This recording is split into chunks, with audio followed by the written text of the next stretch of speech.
Dulu, belum.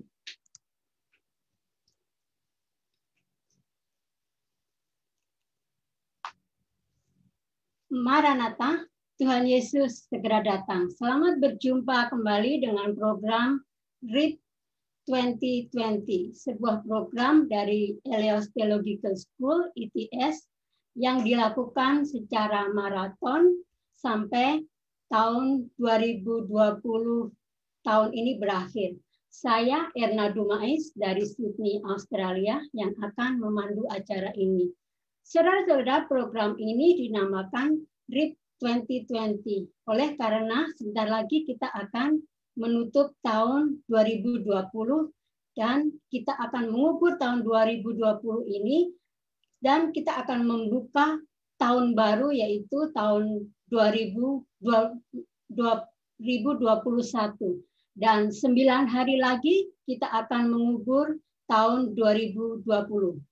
Saudara-saudara, lockdown adalah kata yang sangat populer yang kita dengar saat ini. Secara sederhana, lockdown artinya pembatasan. Segala sesuatu dibatasi oleh karena adanya ancaman tertentu. Kita mengenal lockdown lebih nyata lagi saat terjadi epidemik atau pandemik. Oleh karena adanya outbreak yang berkaitan dengan epidemic disease, maka pemerintah menerapkan situasi temporer membatasi kegiatan orang di luar rumah dan ini otomatis menyebabkan orang-orang harus stay serta tinggal di rumah dan dilarang untuk terlibat di dalam kegiatan yang melibatkan kontak secara publik. Saudara-saudara, di dalam situasi lockdown inilah kita mulai mengenal segala kegiatan yang bersifat online. Jadi dari kegiatan yang bersifat public contact, lambat laun sampai semua kegiatan ini bersifat remote atau contactless dan ini berarti online. Saudara-saudara, COVID-19 telah mengubah gaya hidup kita saat ini. Mengubah cara berinteraksi, mengubah cara manusia untuk merespon tantangan. Dan di masa COVID-19 ini, berbagai aktivitas yang berefektif akhirnya runtuh berkeping-keping. Bisnis perkantoran ditutup, gereja ditutup, sekolah ditutup, tempat rekreasi ditutup, dan masih banyak lagi lain yang ditutup, saudara-saudara. Bagaimana kita menyiasati hidup di masa pandemik ini? Kita akan membahasnya bersama dengan narasumber kita malam hari ini, yaitu Bapak Pendeta Wanda Dumais. Silakan Pak Wanda. Baik, terima kasih Bu Erna. Selamat berjumpa kembali dalam program RIP 2020. Ya, jadi kita akan mengubur tahun 2020 ini. RIP kan sudah tahu artinya rest in peace, ya, gitu ya. Jadi sebentar lagi kita akan menutup 9 hari lagi seperti tadi sudah disampaikan Bu Erna. Baik, sebelum saya membahas lebih lanjut, saya akan putarkan sebuah klip untuk kita saksikan bersama.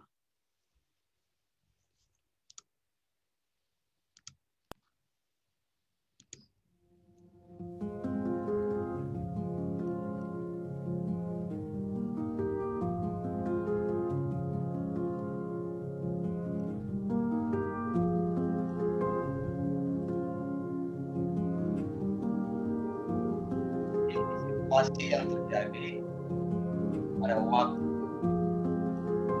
mengalami lockdown.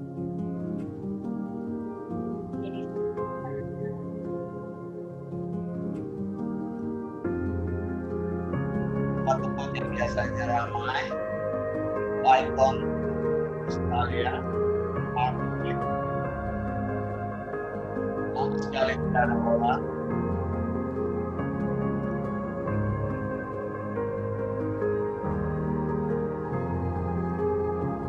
Panas.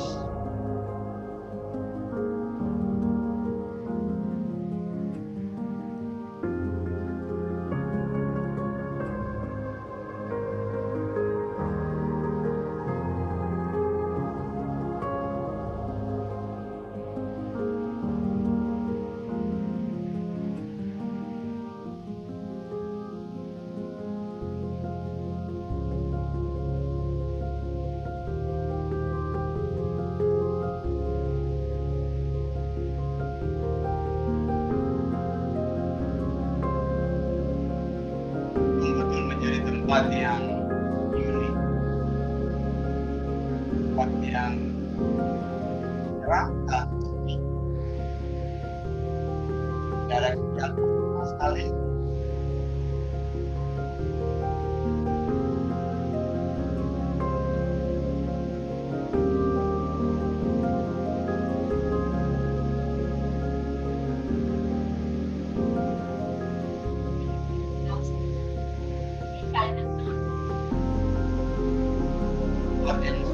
Terlalu ramai ini tahun ini.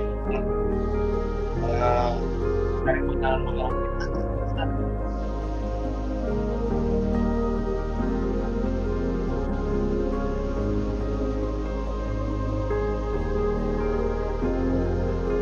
Oh, ada aktivitas.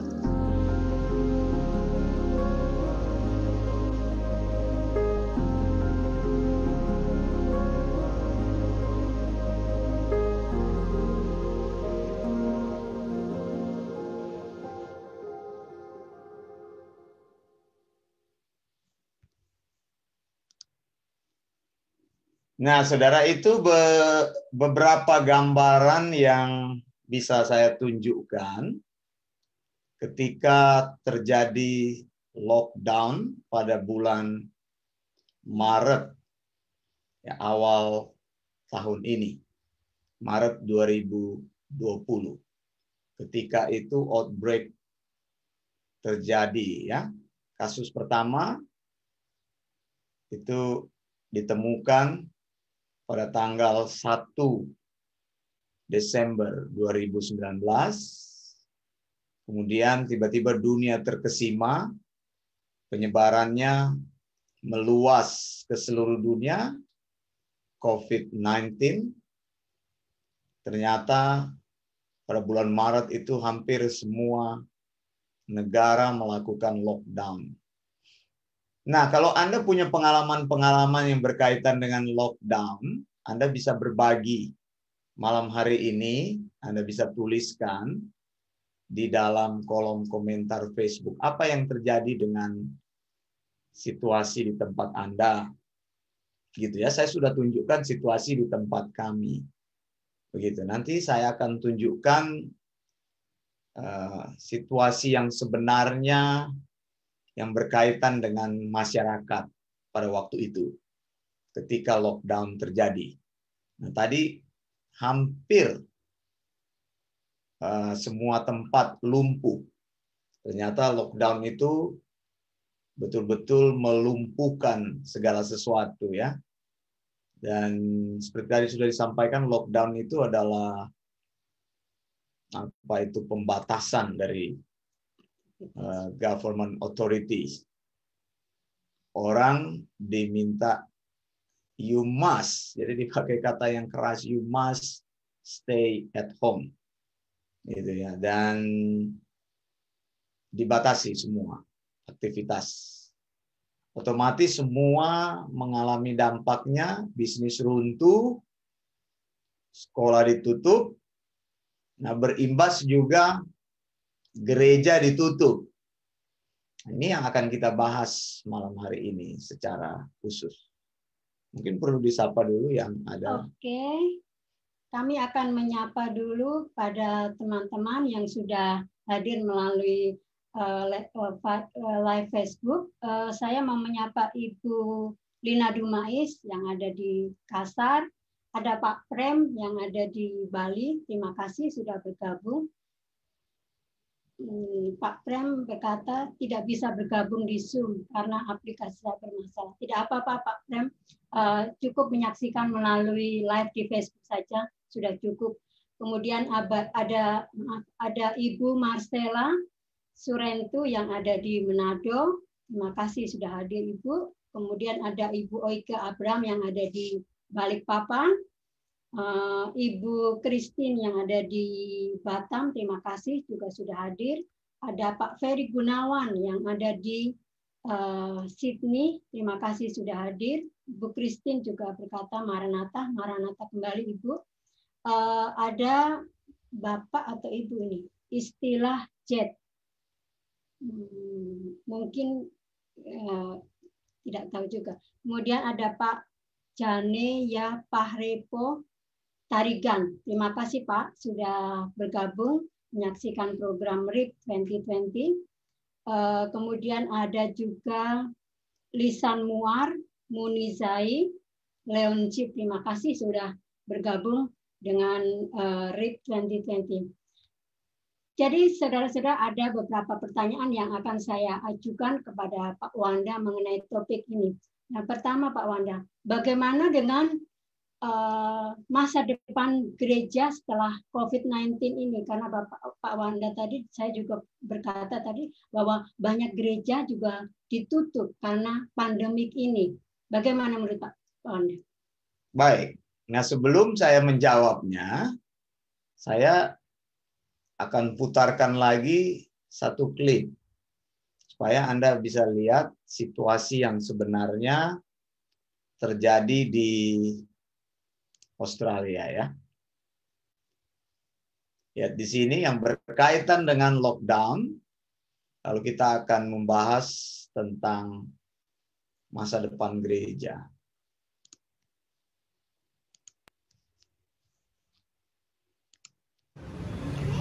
So this is Coles North Rocks toilet paper aisle. Absolutely none left. Moving on to tissues. A few left, but not much. This is the pasta aisle. Absolutely nothing here. Some over here, which are more expensive, I'm assuming.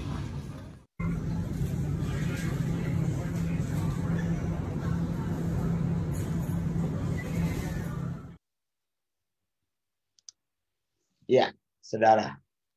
Jadi itu situasi yang real pada saat lockdown. Orang menjadi panik. Kemudian mulai menyerbu supermarket untuk mengamankan logistik di rumah. Begitu ya. Karena tidak bisa keluar, ini mendorong orang untuk memborong barang-barang secara apa ya, boleh dikatakan mungkin di luar akal sehat begitu. Yang biasanya cuma perlu toilet paper itu satu, lalu orang beli sekaligus 5 begitu. Lalu tadi kita lihat bersama tadi pasta itu kan pasta itu termasuk makanan pokok juga. Kalau kita orang Asia makan nasi, ketika beras juga habis, ya terpaksa diganti dengan nasi. Roti habis, tadi dilihat. Semua itu aisle itu tadi diperlihatkan tuh kosong. Nah, bagaimana dengan orang-orang tua yang pada waktu itu kebetulan berbelanja, yang tidak bisa melakukan gerakan cepat untuk mengambil barang? Saya ingat pada bulan Maret itu terjadi kepanikan sampai orang itu berantem di supermarket karena masalah tisu. Karena masalah tisu ya, toilet paper ya. Kalau di Indonesia mungkin tidak banyak menggunakan toilet paper ya. Gunakan air aja sama ember kan di toilet. Tapi kalau di sini toilet paper itu adalah kebutuhan utama. Kosong. Orang sampai pukul-pukulan untuk mendapatkan toilet paper. Nah, saya ingat waktu itu saya pergi belanja, setiap kali saya datang habis. Bagaimana ini? Pergi belanja habis. Saya ingat beras habis. Saya ingat toilet paper juga habis. Saya ingat pasta juga habis. Sabun cuci habis. Nah, kalau sabun cuci itu yang tersisa sabun cuci yang mahal-mahal gitu. Biasanya kan, ya mau nggak mau kita beli dengan apa yang karena kita perlu gitu. Anda punya uang di dalam situasi lockdown, tapi uang Anda itu Tidak berguna. Hampir tidak berguna. Karena barangnya tidak ada. Karena barang tidak ada, betul. Jadi ini akhirnya memang situasinya tidak enak pada saat lockdown tersebut. Begitu. Dan kita cuma boleh keluar untuk berbelanja. Kemudian diumumkan toko membuka jalur lebih pagi. Jadi saya mengantri lebih pagi gitu untuk membeli bahan-bahan. Dan dijatah, beras hanya boleh beli 1 kilo untuk 1 orang.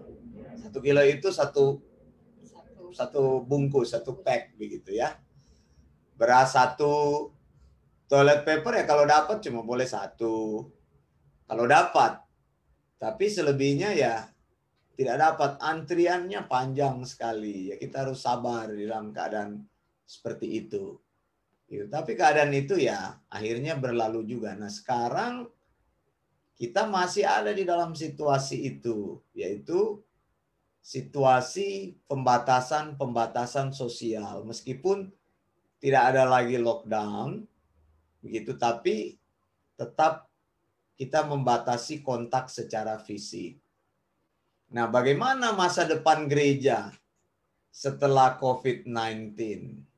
Saudara, terkait dengan pembahasan kita pada malam hari ini, yaitu topiknya kan menjauh dari agama. Ya. Nah, masa depan gereja, saya memperkirakan masa depan gereja itu akan lebih banyak bergelut di dalam online service. Begitu. Makanya konyol ada orang yang khotbah bilang gereja online itu bukan gereja. Ya itu orang bodoh ngomong begitu. Karena semua kegiatan itu akan terpusat dalam sistem online. Dari dulu sebenarnya saya, Wanda Dumais, kalau Anda mau cek saya di Jakarta, saya sudah membuka sekolah online yang namanya apa itu sekolah? Bukan, sekolah yang dulu kita sempat cetak bahannya itu sekolah apa namanya yang bukan pergi ke sekolah itu. Homeschooling. Ya. Jadi saya sudah bergerak di homeschooling lama sekali.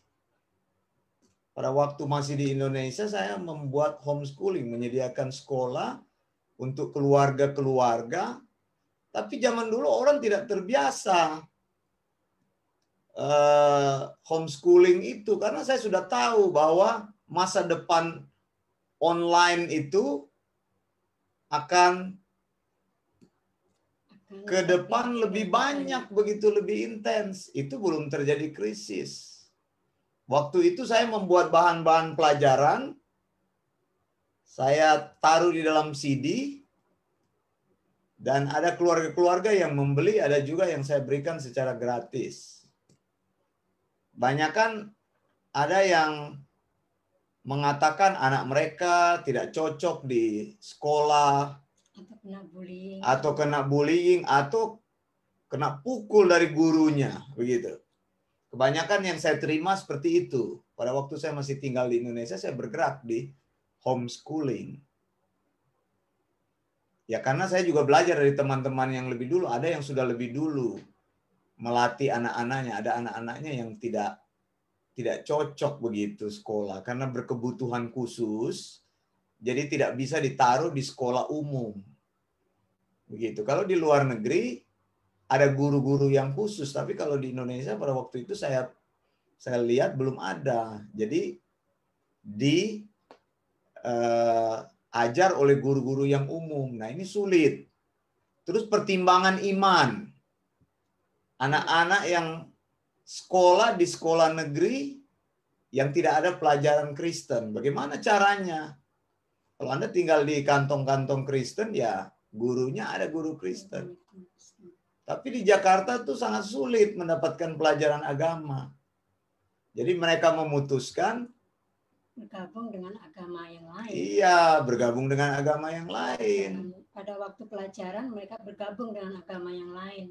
Karena tidak adanya guru ataupun ya mungkin masalah juga hal-hal yang tidak bisa diungkapkan ya. Dulu waktu saya masih SMP, kebalikan.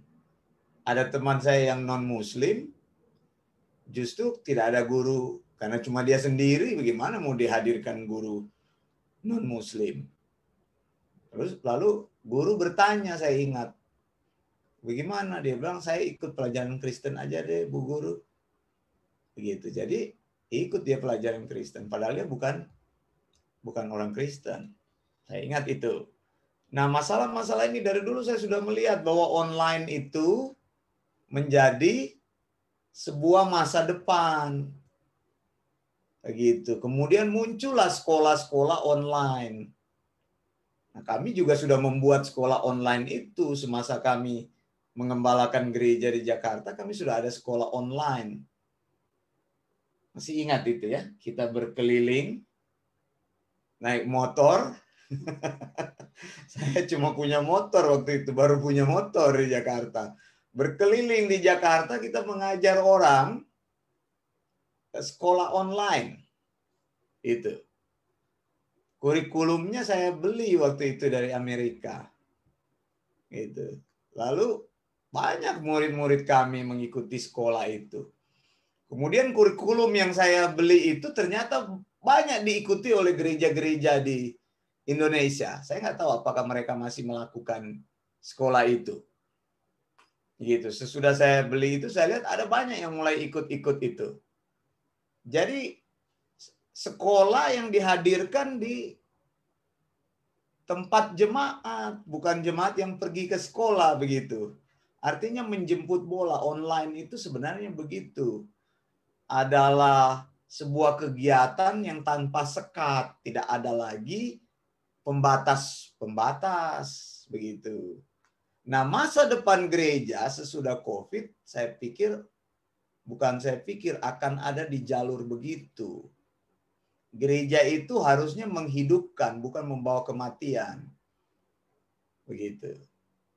Karena banyak orang, hamba Tuhan untuk jemaat, mereka kaget ketika Covid terjadi yang membuat pembatasan. Lalu dengan apa itu? Modal iman yang iman barbar menurut saya. Oh, jangan takut kepada Covid. Kalau mau mati, kapan aja bisa mati. Ya kamu nggak apa-apa beriman begitu.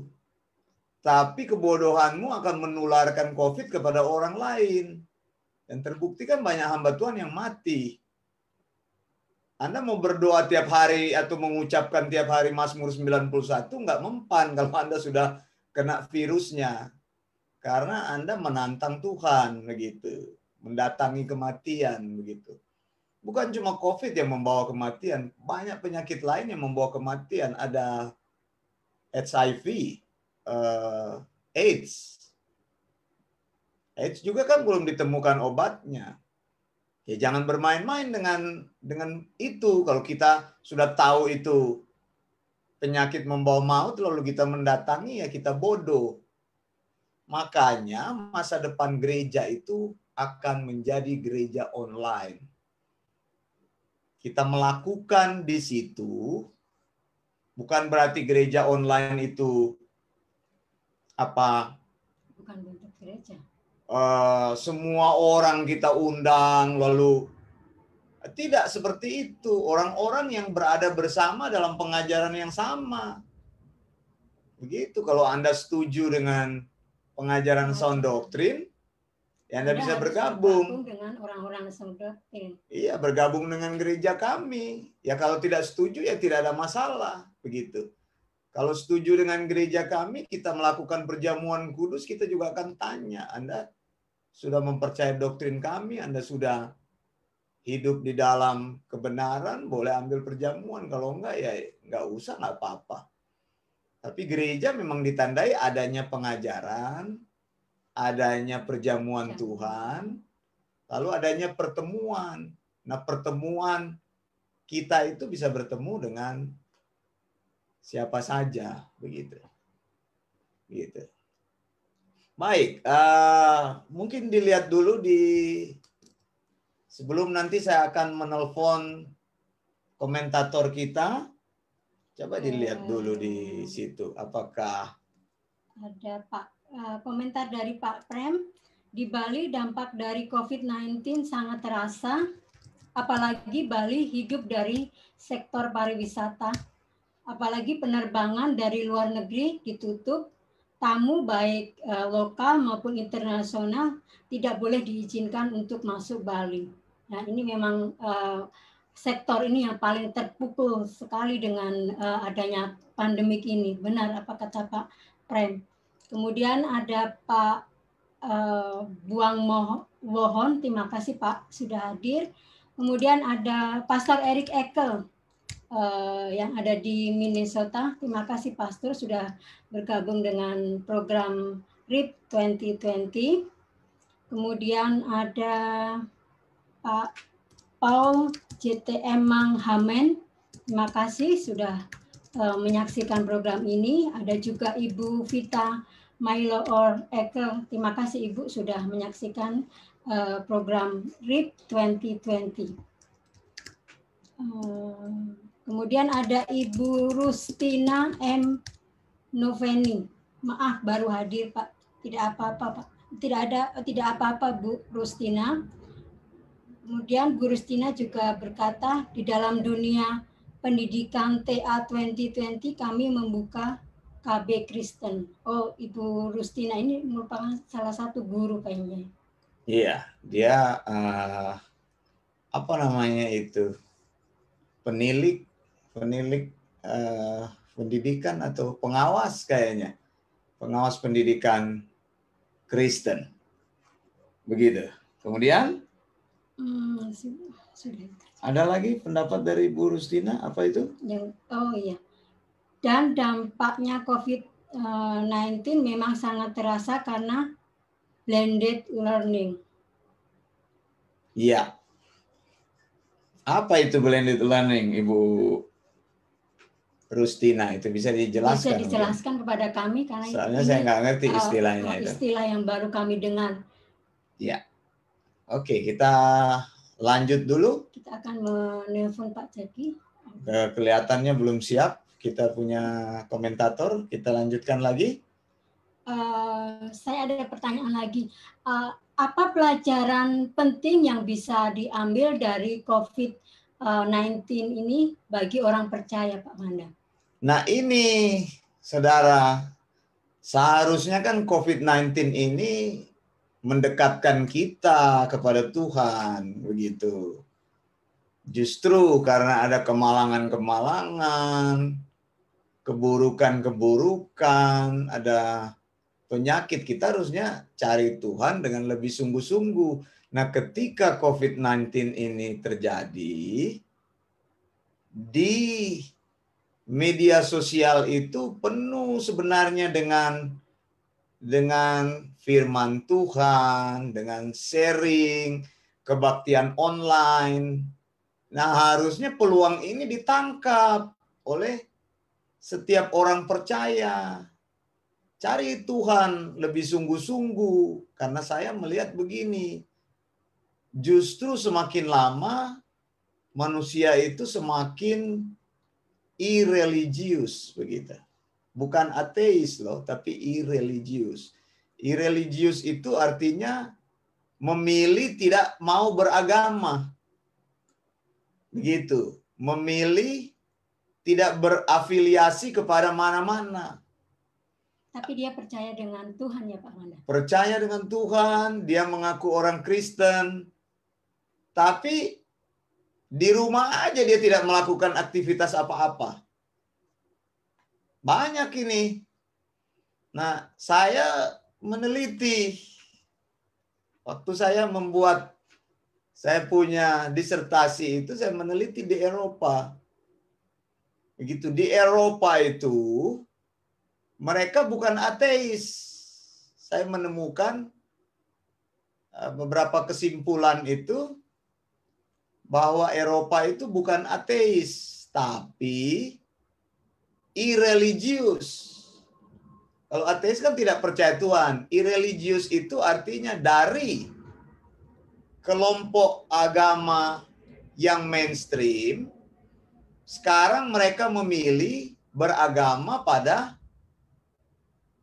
agama-agama yang berbeda gitu, menyembah pohon.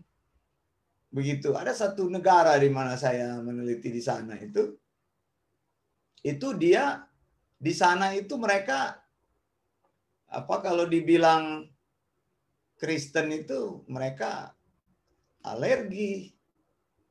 Begitu. Mereka beribadah dengan cara mereka gitu. Kembali kepada agama-agama nenek moyang begitu. Nah, ini sebenarnya COVID ini sebuah peluang begitu.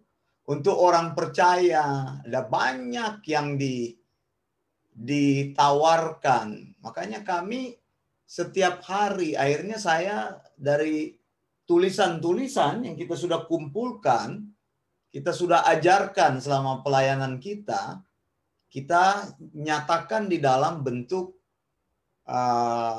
khotbah-khotbah yang siap. Karena banyak orang yang katakan membaca masih terlalu sulit. Tapi ada orang yang suka membaca, ya kita membuka. Makanya kita punya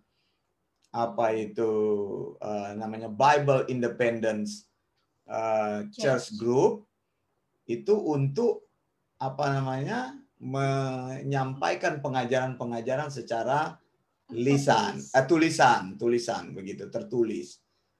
Tapi ada orang-orang yang lebih senang mendengar begitu. Nah, ini peluang orang tua yang ibu-ibu yang sudah tua, mereka untuk membaca sangat susah ya, karena tulisan Pak Wanda itu panjang, jadinya mereka mengalami kesulitan. Jadi setelah Pak Wanda memberikan khotbah secara online, mereka begini, mereka paham menangkap message yang disampaikan oleh Pak Wanda. Betul. Nah, sejak kita merespon itu, ketika COVID terjadi, sebenarnya saya masih tetap mau merespon dengan tulisan. Karena bagi saya, orang membaca itu satu tulisan seperti mendengarkan 20 khotbah itu.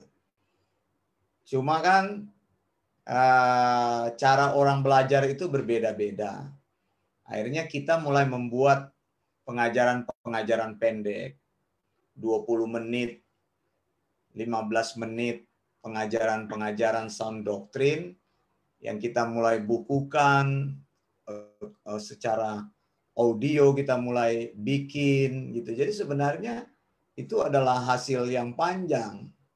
Nah, saya sudah menyiapkan itu jauh sebelumnya, begitu ya. Makanya saya bilang tadi, jauh sebelum online muncul, kita sudah bergerak di bidang homeschooling itu, mengajar orang mulai dari tingkat SD sampai SMA, begitu. Yang memang punya keterbatasan. Ada orang yang terbatas dalam dana, mau sekolah di sekolah swasta begitu mahal, sementara sekolah negeri.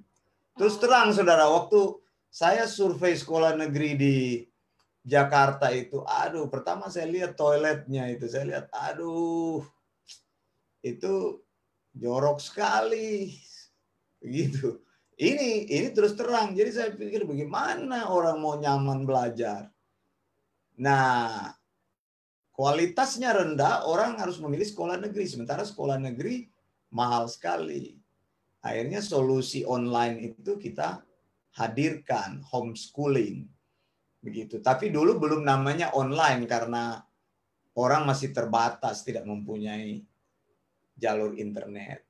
Nah, saudara hati-hati ya. Jadi saya mau bilang, semakin tahun dari apa yang saya teliti, orang memutuskan menjadi irreligious.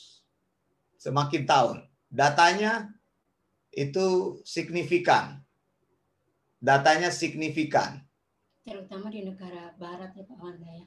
Di negara barat itu di Amerika juga begitu. Saya melihat referensinya. Di Eropa apalagi, di Eropa kan menyusut itu, menyusut. Begitu. Jadi jangan cuma protes-protes, gereja jadi kosong dan sebagainya. Harus tahu latar belakangnya apa. Begitu. Nah, orang menjauhi apa itu menjauhi agama. Nah, ini peluang ini yang harus kita tangkap. Dari kami sendiri, kami berusaha ya nggak usah cari banyak-banyak orang, tapi mengajar orang berdiri teguh atas kebenaran. Itu yang lebih penting. Karena jumlah orang yang banyak itu tidak menentukan pengajarannya ataupun ya cuma mendatangkan orang, cuma datang dan pergi saja, tapi mereka tidak diajar dengan benar tentang Theopneustos itu. betul, betul. Jadi seperti itu. Mungkin Bu Erna mau baca lagi, ada pendapat? Ini dari Bu Rustina lagi. Pembelajaran antara daring atau online dan luring, banyak penyesuaian IT bagi guru pengawas. Dalam pendidikan Kristen, kependidikan Kristen mau tidak mau, suka tidak suka harus beradaptasi bila tidak disrupsi atau punah. Iya. Kemudian ada Bu Rustina lagi. Ya benar Pak, belajar FT firman Tuhan. Firman Tuhan beda. Karena gaya belajar yang berbeda, kalau saya pribadi sangat terberkati melalui tulisan via video, podcast juga sangat membantu. Terima kasih kepada Pak Wanda dan Bu Erna. Terima kasih juga untuk Ibu Rustina melalui pengajaran-pengajaran yang sudah kami buat. Ternyata Ibu Rustina juga sudah menangkap message yang kami inginkan. Sudah tidak ada lagi. Belum ada lagi? Belum ada lagi. Belum ada lagi, kita lanjut lagi. Dengan? Ada pertanyaan lagi. Apa yang dimaksud dengan gereja online Pak Wanda? Baik, ini pertanyaan yang bagus. Perlu kita pikirkan bersama, begitu ya. Saya bilang bahwa paradigma ataupun cara pelayanan ke depan itu akan berbeda. Sekalipun COVID ini sudah berhenti ataupun vaksin nanti sudah ditemukan. Vaksin sudah ditemukan dan akan disalurkan.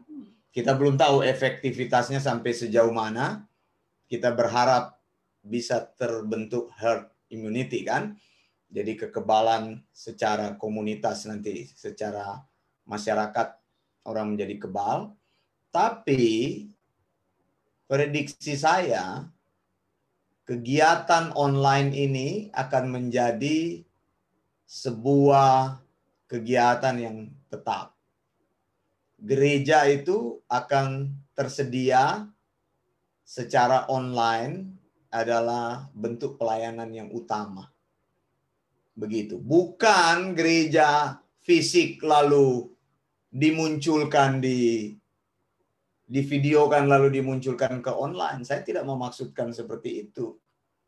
Yang disebut dengan online. Kan banyak orang kan berpikir begitu kan. Mereka ibadah di syutingnya disiarkan secara publik begitu. Nah, itu kurang efektif, itu orang hanya melihat saja. Tapi gereja-gereja yang bersifat online atau Zoom service, ya kebetulan saya menggunakan Zoom. Ada banyak platform lain atau app lain, aplikasi lain itu bisa tersedia begitu. Nah, ini akan menjadi satu tren gitu, dan tren ini akan bersifat tetap. Mengapa? Karena daya jangkaunya itu sangat jauh. Kita bisa terhubung dengan teman-teman yang ada di Finland misalnya. Kita bisa terhubung dengan teman-teman yang ada di Norway, yang jauh sekali kita tidak kenal awalnya. Tapi kita dipersatukan di dalam doktrin yang sama ketika mereka percaya doktrin yang sama. Banyak teman-teman yang saya sendiri tidak pernah bertemu secara fisik dengan mereka. Tapi akhirnya kami menjadi seperti saudara. Di dalam, ya banyak juga Anda juga, saya tidak mengenal Anda kan, banyak juga yang di Facebook ini.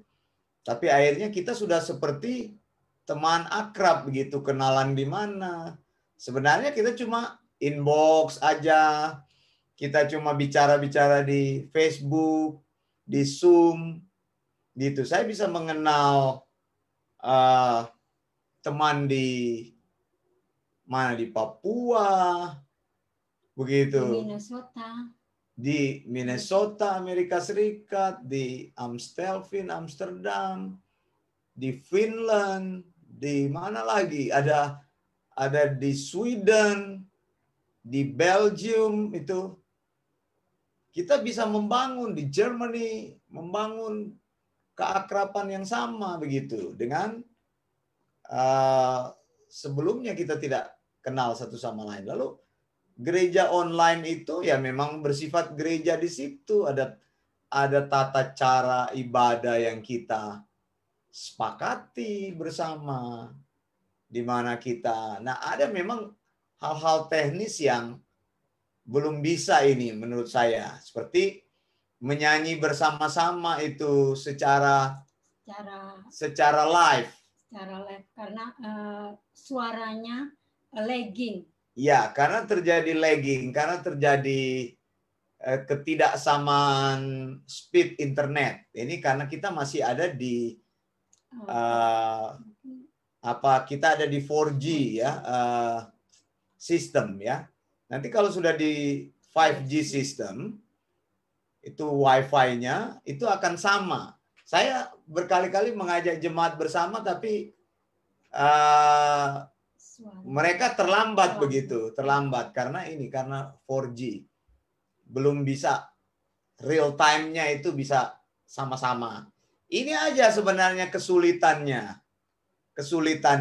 Lalu ya tentu kalau ada acara makan-makan ya nggak bisa kita makan sendiri-sendiri. Ada teman kalau ulang tahun begitu ya mereka makan ya kita harus siapin makan sendiri gitu kan. Dia makan di tempatnya ya nggak bisa makan sama-sama, tempatnya berbeda. Tapi menurut saya ini bisa diatasi bersama. Kemudian kesulitan teknis lainnya misalnya.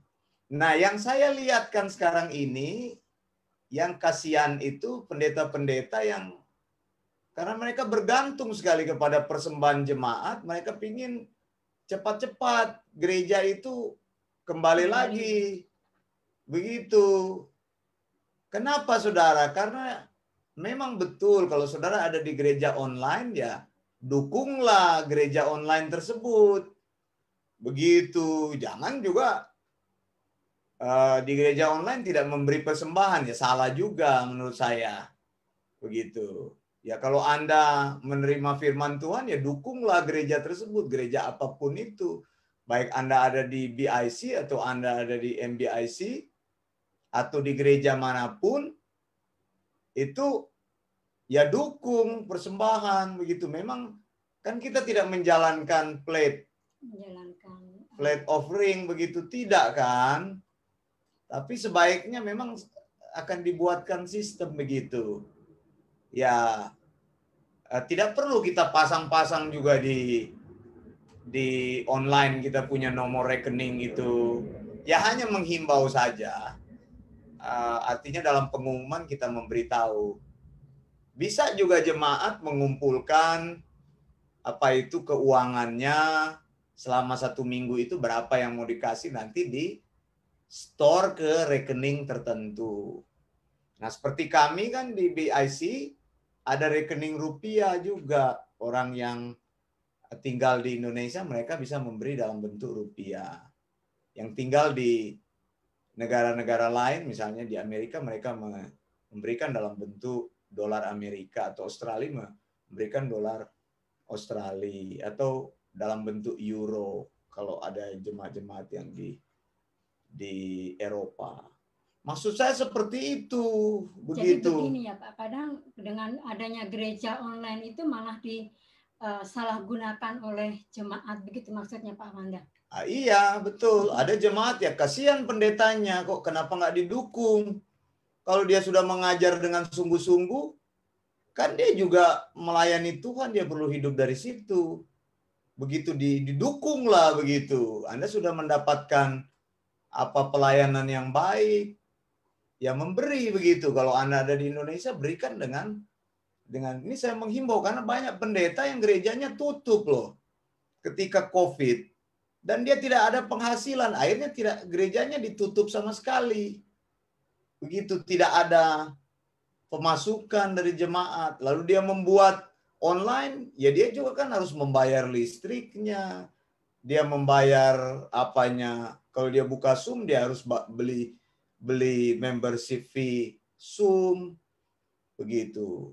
Jemaatnya nggak sama sekali berpikir begitu. Banyak orang ya, kalau orang yang pelit, mereka suka tuh masuk di online juga. Kan nggak bayar apa-apa. Saya justru mendorong gereja online itu menjadi gereja yang sesungguhnya.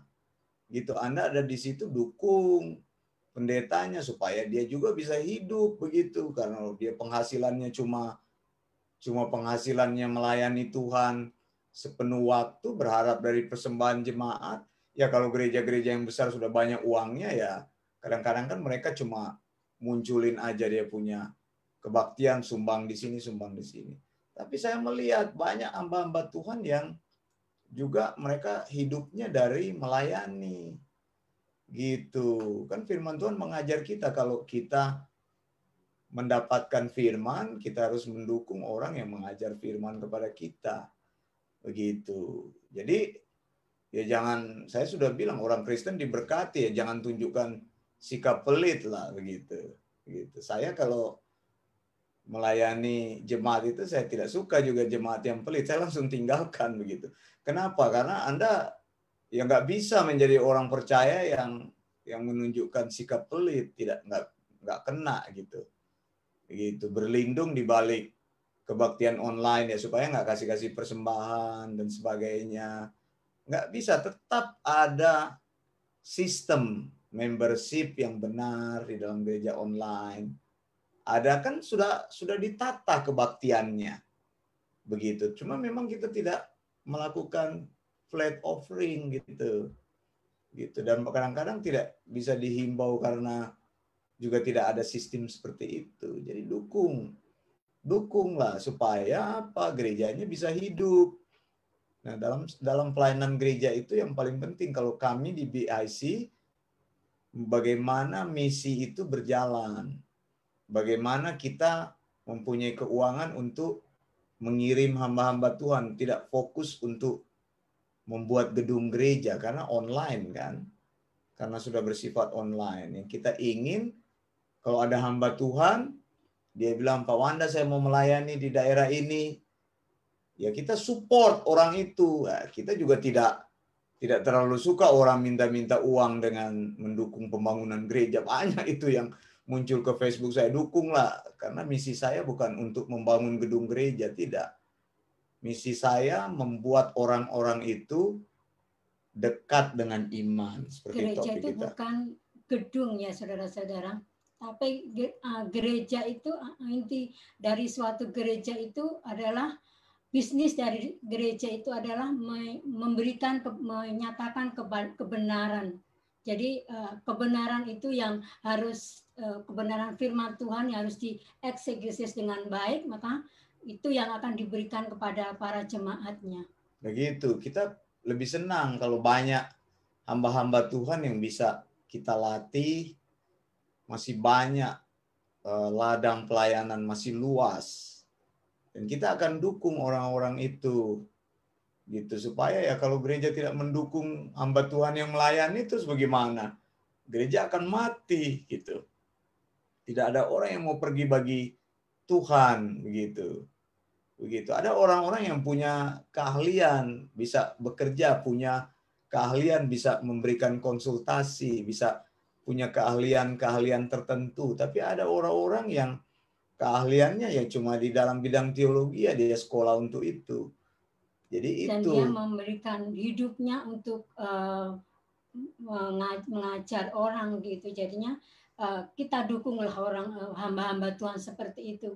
Bagaimana dia sudah mendedikasikan hidupnya untuk menjangkau jiwa-jiwa melalui pengajaran-pengajaran, tapi juga jangan disalahgunakan dengan adanya gereja online ini, maka itu tidak perlu untuk memberikan persembahan ataupun apapun, itu juga jangan ya saudara-saudara. Iya, betul. Ada komentar lagi dari teman-teman kita?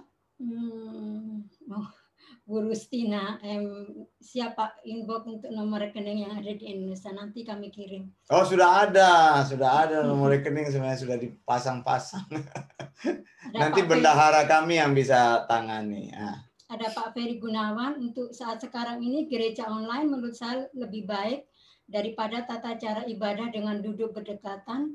Diduga menyebabkan virus menyebar lebih cepat di antara jemaat yang kemudian meluas menginfeksi orang lain seperti kasus di Korea Selatan. Gereja Shincheonji Yesus. Sekarang ini gereja-gereja di seluruh dunia terus mencari cara terbaik untuk membantu menghentikan penyebaran virus corona dalam pedoman pemerintah. Betul. Itu sudah pernah saya bahas itu Pak Ferry, di gereja di Korea itu sebenarnya sekte sesat itu. Sekte sesat itu karena mereka salah menafsir firman gitu. Akhirnya kan pemimpinnya didakwa dengan tuntutan hukum, menghilangkan nyawa orang. Karena waktu itu mereka terus beribadah meskipun sudah ada larangan. Ternyata virus itu dibawa oleh orang mereka yang baru pulang dari China.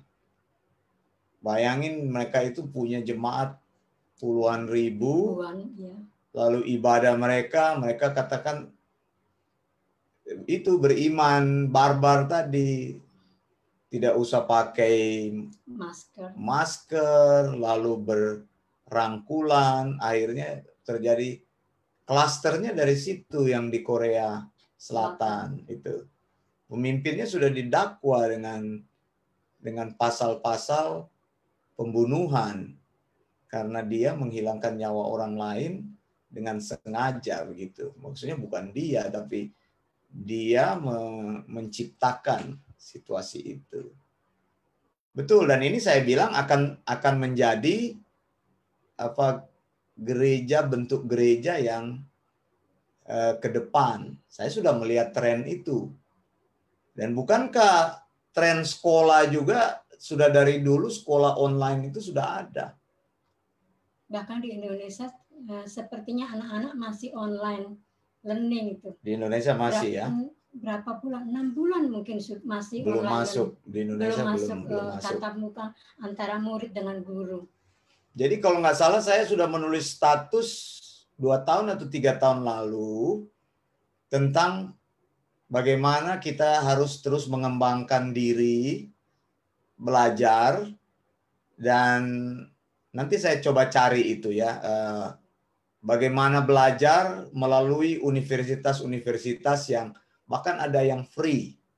Saya sendiri sudah lupa, itu ada banyak sekali yang saya posting waktu itu. Universitas mana saja yang memberikan kepada Anda keahlian dengan tanpa Anda datang ke tempat itu. Anda bisa sekolah.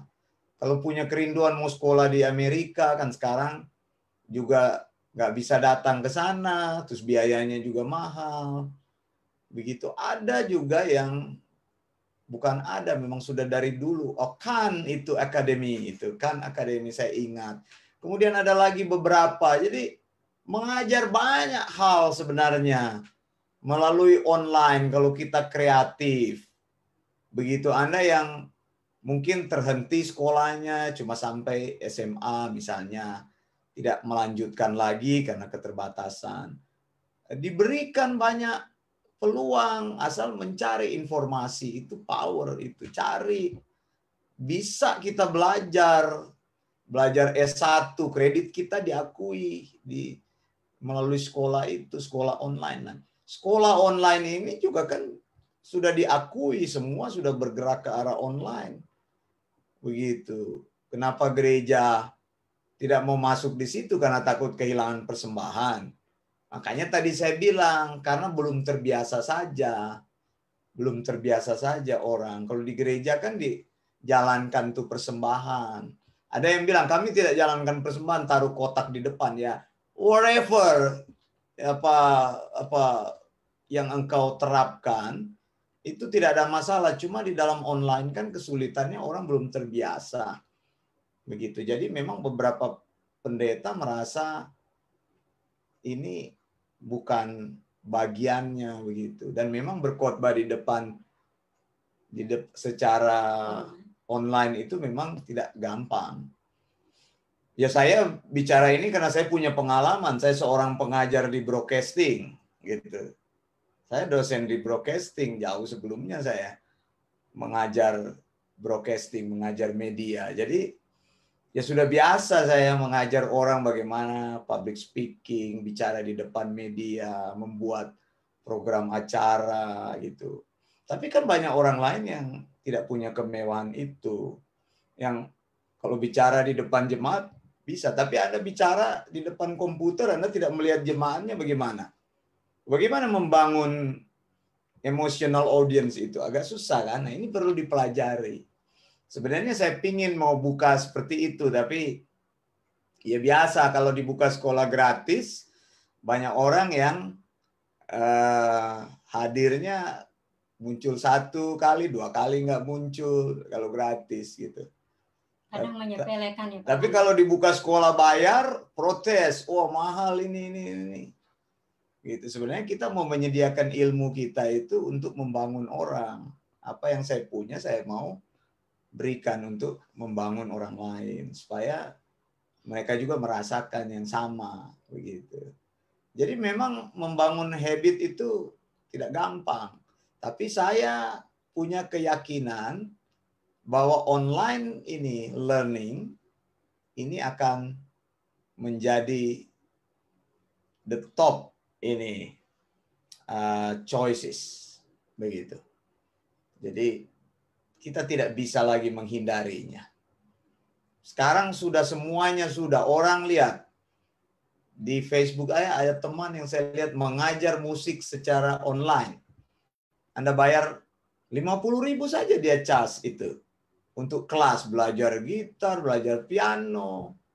Ya saya paham karena semua orang itu harus dihargai. Keahliannya itu harus dihargai gitu. Terus kalau Anda punya keahlian memasak, bisa jadi uang gitu. Begitu. Dan orang-orang yang melayani Tuhan di online juga perlu dihargai, itu saya bilang tadi. Cuma belum terbiasa. Nah, kalau kita membutuhkan, kalau kita berkata bahwa online itu perlu, ya supportlah hamba-hamba Tuhan itu. Begitu sama seperti engkau datang di gereja. Kalau dia real, ya. Gereja real, kalau di Australia ya biasa kasih persembahan $5, $10 ya kasih persembahan begitu. Saya sebenarnya tahu kalau di gereja-gereja kami dulu orang ini beri persembahan berapanya, paling $5. Saya udah tahu ya memang dasarnya dia pelit, $5 dia kasihnya, nggak bertumbuh. Ya tapi nggak apa-apa, kita menghargai begitu. Orang kan memberi itu terserah, padahal saya tahu dia mampu begitu. Jadi kita tahu dari persembahan yang kita jalankan, saya tahu siapa-siapa yang memberi pada waktu kebaktian belum online begitu. Baik, ada lagi yang mungkin memberi pendapat? Ada Ibu Oike Abram. saat ini adalah masa di mana saja. Maksudnya apa, Bu? Masa di mana saja dan kapan saja maksudnya. Mungkin Bu Oike maksudkan ya anytime begitu, betul. Betul. Jadi semua kesempatan terbuka Saudara. Mau sekolah di mana terbuka. Oxford University menawarkan online.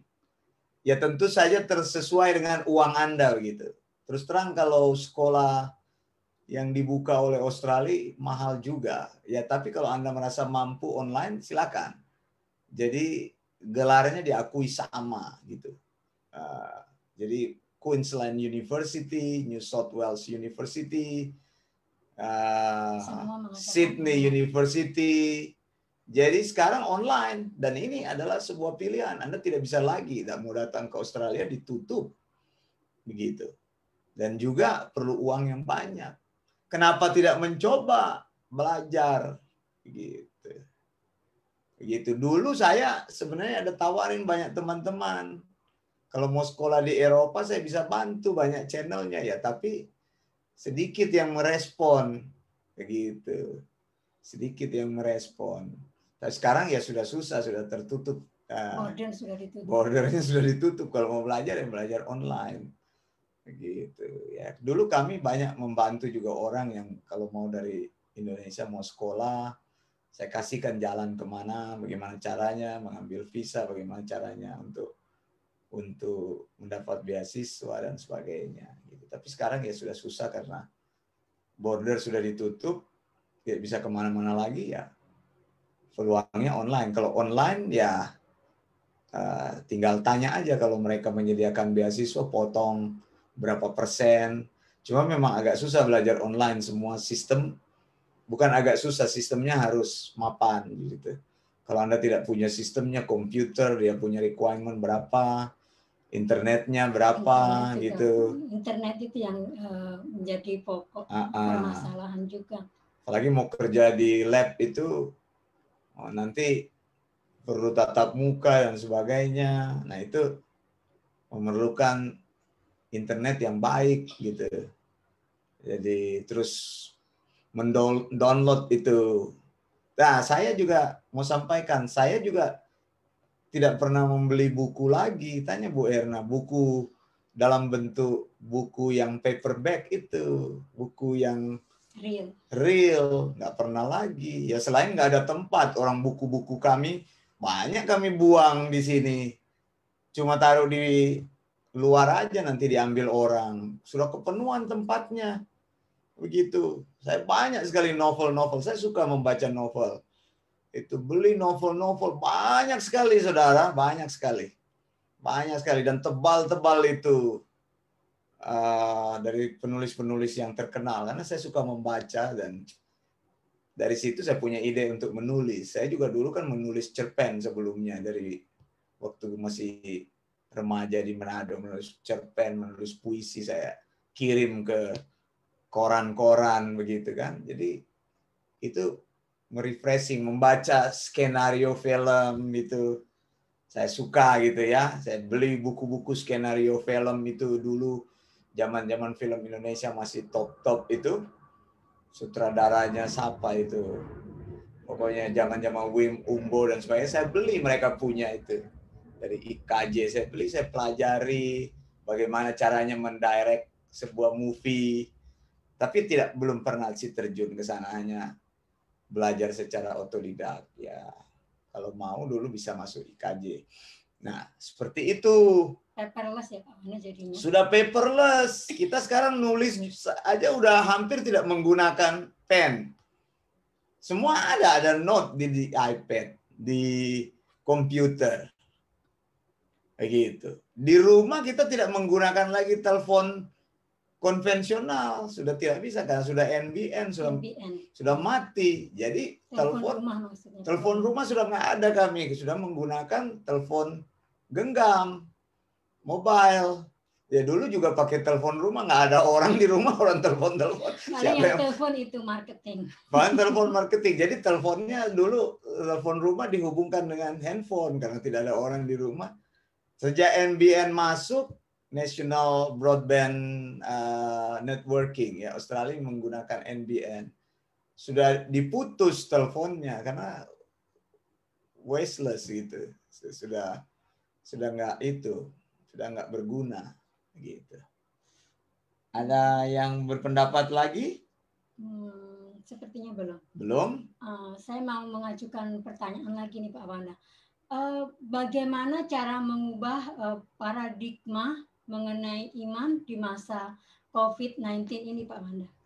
Nah ini, jadi beriman itu kita lihat karena COVID ini mengakibatkan sebenarnya ketakutan di mana-mana. Semacam sebuah teror kan, COVID ini. Nah saya berharap diambil sikap positif. Bahwa karena terjadi COVID, kita perlu cari Tuhan sungguh-sungguh lagi. Kan banyak orang kehilangan pekerjaan karena COVID. Pertama-tama kerjanya cuma dipendekin jam kerjanya, tapi lama-lama di lay off begitu, tidak punya kerja lagi. Tadi Pak Prem sudah katakan di Bali sangat terasa. Pariwisatanya terpukul sekali karena pandemik ini ya Pak Prem ya. Betul sekali. Saya pernah di Bali Pak Prem. Aduh, itu enak di Bali memang. Itu rame sekali. Dan ya di tempat-tempat tertentu tuh rame. Oh ya, tadi teman kami dia ada bisnis akomodasi. Ya, dia kehilangan uang banyak sekali, mengalami kerugian banyak sekali karena pandemik ini. Betul. Sampai ratusan ribu bulan Maret kemarin. Iya, itu kan booking.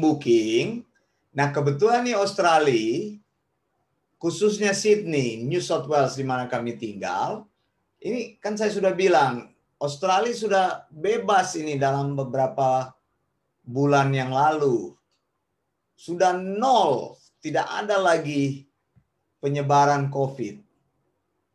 Tiba-tiba muncul karena ada lolos dari karantin, itu air crew, itu staff dari airlines. Mereka ternyata dari luar datang, mereka tidak di karantin di sini, kemudian dia datang ke konser kan.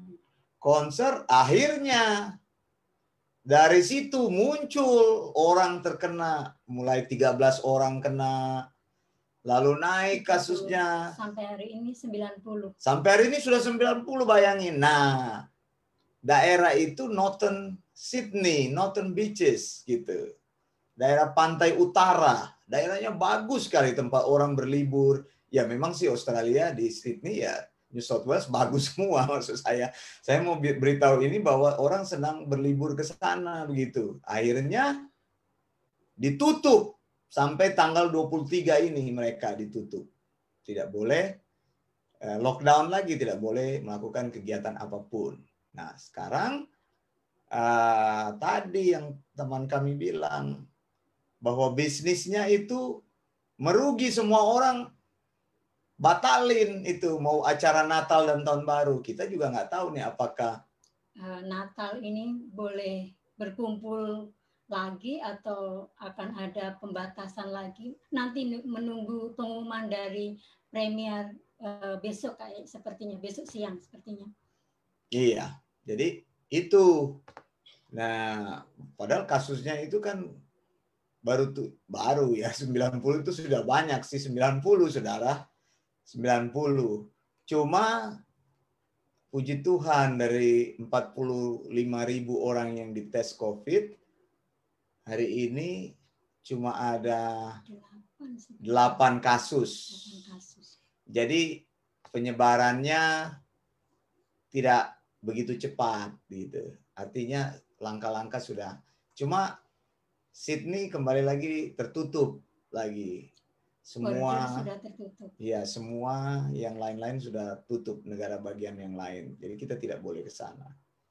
Gitu. Masih ada lagi yang ini Pastor Eric share setiap program dari Sound Doctrine di Facebook Group juga sangat efektif untuk menjangkau jiwa-jiwa.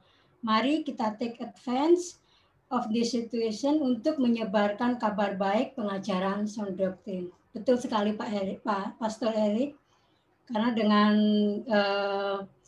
melalui share ini banyak orang mengenal akan apa itu Sound Doctrine, dan orang mungkin masih awam ya tentang Sound Doctrine itu, tapi melalui share-share dari teman-teman, dari bapak-bapak dan ibu-ibu, orang-orang sudah tahu apa itu Sound Doctrine. Terus? Kemudian ada Pak Prem, Kuta yang biasanya gak ada malam, sekarang siang saja sepi. Sanur, Ubud, Tanah Lot, semuanya sepi. Iya, bisnis pariwisata sudah terpukul sekali. Waduh, ini kalau di Sukowati bagaimana?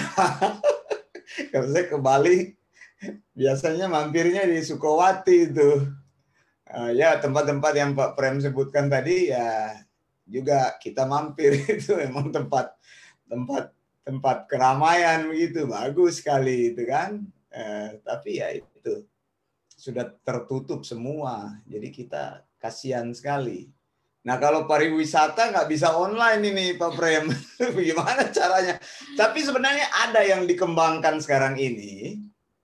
Kalau saudara mau jalan-jalan ke Israel, ya mau jalan-jalan ke Israel, ada namanya virtual tour of Jerusalem. Jadi sekarang ada namanya virtual tour gitu. Jadi bisa jalan-jalan secara virtual. Bisa juga ini Pak Prem dikasih ide ke teman-teman di Bali, bisa membuat virtual travel begitu. Kenapa enggak? Begitu bisa. Misalnya di Trunyan gitu kan. Di Trunyan itu dibuat aja virtual tour gitu. Nanti orang kan nggak bisa datang, bayar untuk ikut turnya secara virtual, melihat itu di Trunyan itu kenapa itu apa mayat-mayat itu nggak dikubur gitu kan, nggak dikubur, kok nggak bau mayatnya, itu bisa itu dibuat itu gitu. Jadi cari yang unik begitu, orang belum pernah datang, atau yang di Toraja itu tempat itu ya. Ini yang bisa sih saya kasih ide seperti itu. Kemudian saya ada pertanyaan lagi Pak Wan. Bagaimana mengubah kesulitan menjadi peluang di masa COVID-19 ini? Nah, mengubah peluang, ya berpikir positif aja di masa COVID ini. Bahwa COVID ini bukan kutukan Tuhan, kita akan melewati bersama-sama, kita akan tetap survive bersama-sama, begitu. Ada yang sakit juga bisa sembuh, gitu kan. Dan ya carilah peluang-peluang yang lebih apa itu Anda kuasai. Kalau kehilangan pekerjaan, saya lihat di Sydney banyak orang beralih jadi Uber driver begitu ya, karena kehilangan pekerjaan mereka jadi Uber driver, atau itu yang suka mengantar makanan, apa namanya itu di sini, Deliveroo, Menulog gitu, atau Uber Eats itu ya, itu banyak. Dan jangan main-main saudara kerja begitu ya. Saya nggak tahu kalau di Indonesia ya, tapi kalau di sini lumayan orang-orang yang kerja begitu, naik sepeda begitu. Saya banyak baca di grup-grup orang Indonesia yang tinggal di Sydney gitu. Mereka beli sepedanya dikasih listrik, baterai begitu. Jadi nanti ngantar pizza gitu. Jadi dibayar per antaran begitu. Kan sudah tidak ada pekerjaan. Kafe-kafe pada tutup begitu. Jadi orang belanja makanan, orang kan nggak mau keluar, contactless tadi. Jadi bisa itu. Cuma naik sepeda aja itu ya lumayan. Saya lihat, 1 minggu dia bisa $400.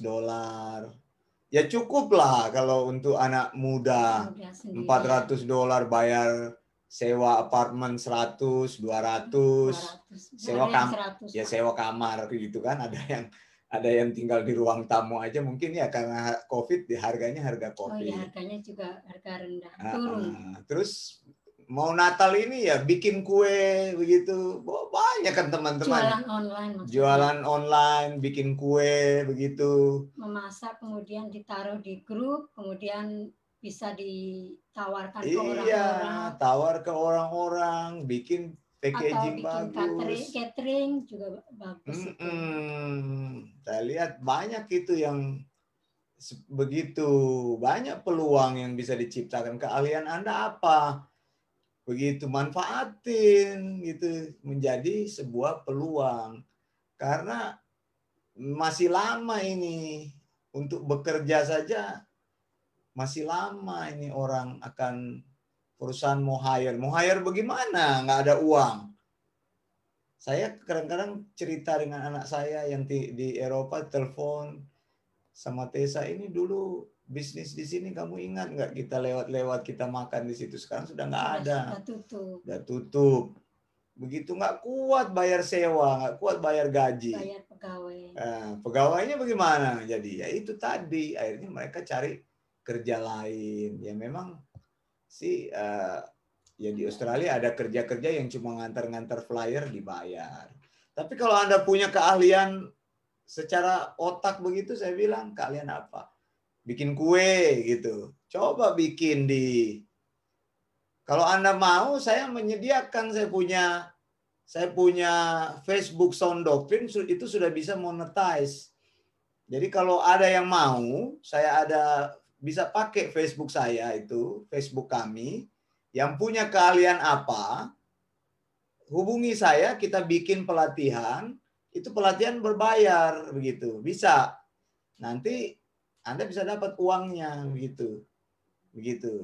Jadi saya sudah ada triknya itu, kalau Anda mau, bisa tawarkan itu. Mau bikin kue, atau menawarkan gunting rambut, begitu. Bagaimana pelajaran-pelajaran yang bisa menghasilkan uang. Ya kalau saya membuat Injil yang dijual kan ya tidak lucu gitu. Tapi saya tawarkan untuk Anda. Kalau mau, saya tawarkan Sound Doctrine itu page itu untuk Anda bisa pakai, yang teman-teman yang membutuhkan bisa menggunakan Facebook itu. Nanti uangnya saya kirim kalau Anda dapat gitu. Nanti sampai daftar begitu kan. Itu sudah bisa dibuka untuk monetize, untuk uang gitu. Begitu. Ini ada komentar dari Pak Prem. Seperti tadi Pak Wanda tanya, bagaimana dengan Sukawati terjun bebas. Terjun bebas ya. Aduh, kasihan juga itu orang-orang di situ ya. Waduh, iya. Terus? Kemudian Pak Ferry menanggapi, sabar Pak Prem, nanti tunggu setelah Sandiaga Uno diangkat jadi Menteri Pariwisata, Bali akan ramai lagi. Sudah diangkat ya, sudah terpilih ya. Besok akan nggak tahu dilantiknya kapan. Ya, Pak Sandiaga, selamat untuk Pak Sandiaga Uno. Saya memang berharap ya, kalau yang dulu itu saya tidak favorit ya, itu salah itu. Pak Jokowi mengangkat dia dari awal sudah salah. Nah. Sudah, itu masalah politik Pak. Terus ada Bu Marcella. Oh, kalau di Indonesia namanya GoFood Pak. Kalau di sini GoFood. Kan Betul. Kenapa nggak coba ini contoh ya? Terus ada Pak Pastor Eric Ekel. Di Amerika juga tunjangan pandemi berkurang buat mereka yang kehilangan pekerjaan karena keadaan semakin sulit.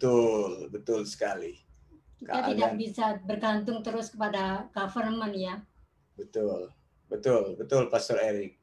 Jadi yang masih mempunyai kesempatan bekerja, bersyukur untuk hal itu. Tapi kalau Anda memang kehilangan pekerjaan, tadi saya sudah bilang, cobalah mengembangkan talenta, ide-ide yang kreatif. Kalau mau sharing-sharing, bisa kita buat sharing untuk mengembangkan bisnis apa yang bisa dikembangkan. Nanti saya bisa sumbang ide gitu, kita lakukan sama-sama gitu ya. Itu untuk membantu teman-teman supaya bisa tetap survive. Pasar di online itu besar. Dulu saya punya toko online, anak saya bilang, "Pak, Toko online-nya kapan tutupnya? Nggak pernah tutup, saya bilang, toko online-nya. Cuma karena nggak ada waktu mengurusnya, ya akhirnya nggak diurus toko online-nya. Ya buka terus aja gitu ya, karena ya sudah terlalu banyak kesibukan gitu. Kami juga dulu punya toko online. Tapi ya memang pasar online itu besar, cuma bagaimana cara memaksimalkan. Kalau Anda punya toko, ya Anda harus mengurusnya itu. Jadi ibarat ini, kita ini ya, kalau online itu kan tidak perlu menyewa apa-apa. Tinggal Anda memberikan produk gitu. Gitu. Jadi seperti itu. Bagaimana teman-teman? Kalau punya ide, mari kita saling membantu. Idemu apa? Atau Anda memerlukan ide tertentu, kita bisa brainstorming. Mau buka apa? Nanti coba kita cari. Pasar online itu terbuka. Selama orang membutuhkan, walaupun dia susah, kalau dia membutuhkan, dia akan beli. Itu contoh. Di Australia, orang jual-jual misalnya iPad yang sudah tidak terpakai dijual. Kan ada yang perlu, pasti dia beli. Begitu. Atau jual macam-macam, jual sepatu, jual jam yang di Facebook Market itu, gitu kan? Seperti itu. Baik. Kemudian ada Ibu Lina Dumais berkata, luar biasa karena masa-masa ini mau tidak mau setiap orang harus melek teknologi, tua maupun muda. Dan kreatif. Ya, kreatif. Bu Lina ya. Saya kasih contoh. Pakai aja sarana teknologi ini untuk menciptakan pekerjaan, menciptakan lapangan kerja yang baru juga bisa. Saya kasih contoh dulu waktu kami membuka homeschooling itu, saya membuat pelajaran dalam CD. CD itu saya jual 50.000. 50.000. Ya, tapi sudah lama sekali kan. 50.000 itu besar. Begitu. Itu kalau Anda kreatif, Anda bisa. Atau apa yang pinter itu, musik, memberikan itu pelajaran, olah suara. Kenapa nggak mulai dari online? Saya bilang pasar online tuh terbuka dengan luas. Pinter make up, coba buka pelajaran make up.